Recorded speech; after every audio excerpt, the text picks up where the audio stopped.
uste pixkat ikuste genula ez ezinezko bezala, baina bai pixkat zerbait zegoela nahiko finkatuta, eta hortxe biltze ginean urtero atzian hola bera aukera ateratze genuen, baina ja azkenian aurten animatu egin dira eta ez esango duk, kexatu gabe, poz-pozik. Basoetxea elkarteak alde batera utzi du tradizioa eta gizon eta emakumeek osatutako danborradarekin aterako da Antigua auzoko harriada egitera. Diru laguntza jasotzeko udalak jarritako baldintza beteko du beraz.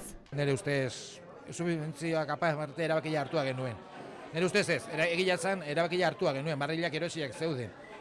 Batomate planteatu zai geunden, beste gabe. Azaroan 4 egun eman dituzte entsaiuak egiten, elkarteko gizonak lasai geratu dira, neska hauek kupela jotzen badakitela erakutsi diete. Oso pozik, zegan gaztea dira, ondo jotzen dute, oso ondo jotzen dute, eta jotzen dakite, eta gure alaba dira, gure emazteak dira, batomaten hilo bere bai, oso ondo, oso pozik. Alde batetik baztu dela kezkatuta, baina nik uste hemen ateratzen geanak ez dala lehenengo aldia tanborran ateratzen gehala, gogoarekin ateratzen gehala, orduan, ez daki zertaz harritzen dian egia esan, baina egia esan bai harrituta daude, ez daki zergatik. Baina kupela bakarrik ez, gizonezkoek ezin dutelako edo ez dakitelako egiten ez dituzten irrintziak egitera ausartzen dira emakumeak.